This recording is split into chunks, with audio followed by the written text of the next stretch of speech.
This is happiness, to be everything at once. Be unblinded, be unlearned, be unbridled and unburned.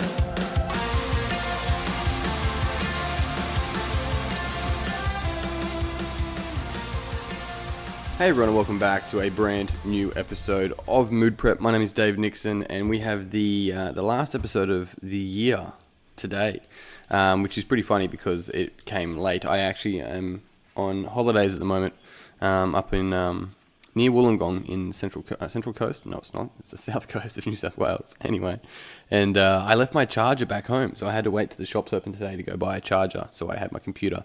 Rookie error.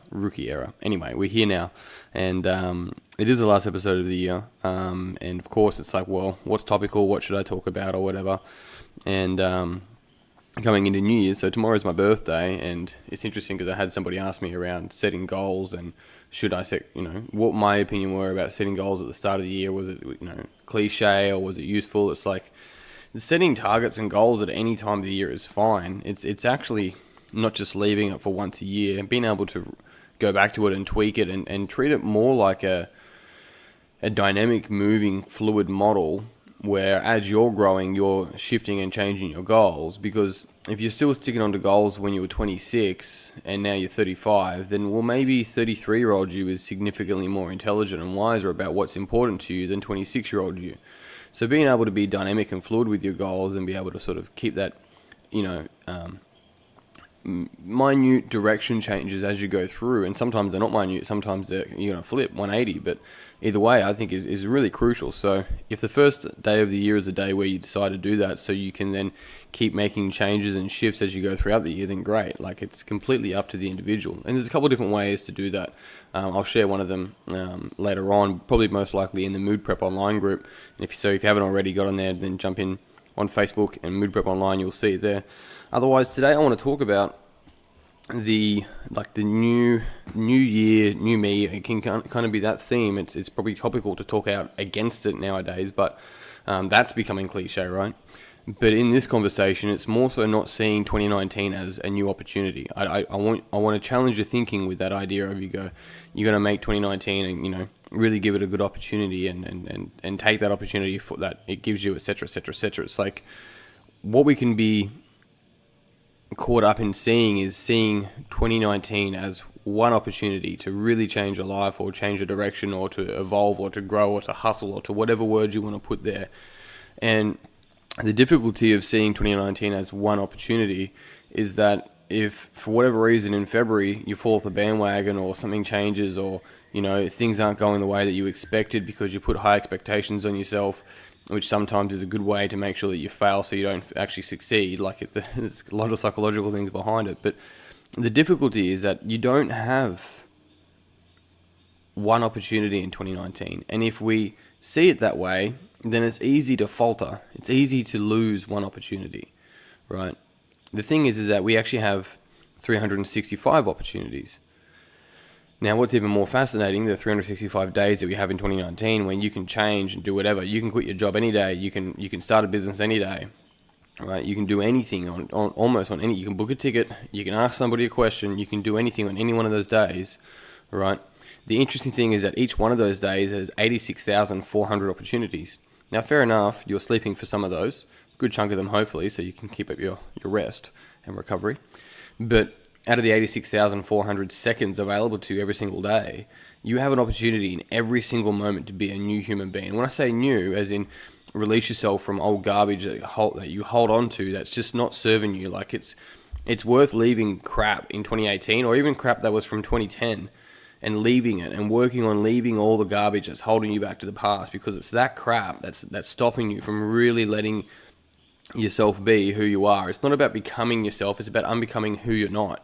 And in order to unbecome who we're not, we have an opportunity in every single fucking moment that you breathe to let go of the crap that holds you back to who you're not, right? And the beauty in that is that if we have 86,400 opportunities every day, and then we times that by 365 days, we have over 31 million. We have 31,536,000 opportunities in 2019. And when we have this, when we see it this way, we don't see good days and bad days. We don't see 2018 was so rough, and that's like all the challenges that come to you in 2018. What makes you think that they were because, like, why was I being punished? It's like, why are you treating this like punishment? The difficulty that you came up against in 2018 was gifted to you to make you stronger for what you want in life. And when we can start seeing these challenges as gifts, even though like it's heart-wrenching, it's so challenging in the moment, and then it will probably take a couple of years potentially to move through it. I've been in stages in my life when it's been like that. But without going through that shit, and it felt like shit at the time, without going through that, I wouldn't have become the person. I wouldn't have been able to get out of my own way. I wouldn't have been able to suffer in order to learn to that, it's not... When I was younger, I used to think that the weak suffered. As I grew up, I learned that it's actually the weak who avoid it.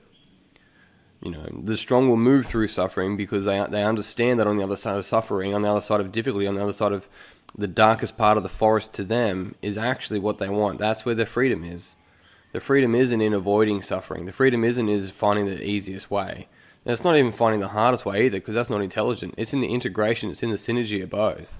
Or being able to find some sort of efficiency of development whilst being married to this idea of embracing the suck, of moving through the struggle, of moving through the thing that sharpens our character and our soul. And when we're in that space and we realize that there's over 31 million opportunities next year to move that, we stop thinking about 2019 as one opportunity. We stop thinking about setting goals and New Year's resolutions. It's not a new year. It's a new moment. Every single fucking moment is a new moment. And when we can see it that way, we see that our life is this whole rather than segments and parts. And we see this unraveling, this beautiful movement through, our time on this planet. And to think about this, to think that you were born at this time on this planet as the people that you love, like how lucky you are that you weren't born at a different time, that you're born today. And some people are like, oh, I wish I was born at a different time. It's like, yeah, I fucking bet you do until you went there, right? It's like, it's like the good old days. It's like the good old days, mate. You're currently living the good old days. These are the days that you're living that you're going to talk and tell stories about later on. And when we can really fucking operate from that space, we start to make really big distinctions and decisions around what's important to us. And you look at the people around you, including yourself, and decide whether this is the kind of person you want to spend time with in 2019 and beyond. Because it's going to be part of your story. And if there's parts of you that's ready to die off, then maybe that's 2019, is that you've got 31 million opportunities to let the parts of you that no longer serve you die off. And decide not to bring them a step forward, a step further, a moment further, a moment again. The parts of you that are dictating difficulties in your relationships, that are holding you back in business, all this sort of stuff. It's not about hustling and pushing through it and grinding. It's not that. It's about getting real with who you are and letting go of who you're not. It's all internal. It's got nothing to do with this external noise, right? Well, if the market, or if this person did this, or all this sort of stuff is simply just blaming. It's not taking responsibility. And when you really can take ownership and responsibility for 31 million moments a year, then that's where you get to create a life, because you're choosing each moment. And if not, you're at least choosing how to respond in each moment. And that's where power is, and that's how you build a good life. And on that note, I'm out. Team, thank you very much for tuning in. I hope you found this podcast beneficial. And if you did, it would mean the world to me if you'd pass it on to someone else that you think would also find it beneficial. Otherwise, Happy New Year. I hope you had a fantastic Christmas. I'm out. Until tomorrow, peace and pizza. Kick today in the dick. Slay the dragon. I'll see you soon.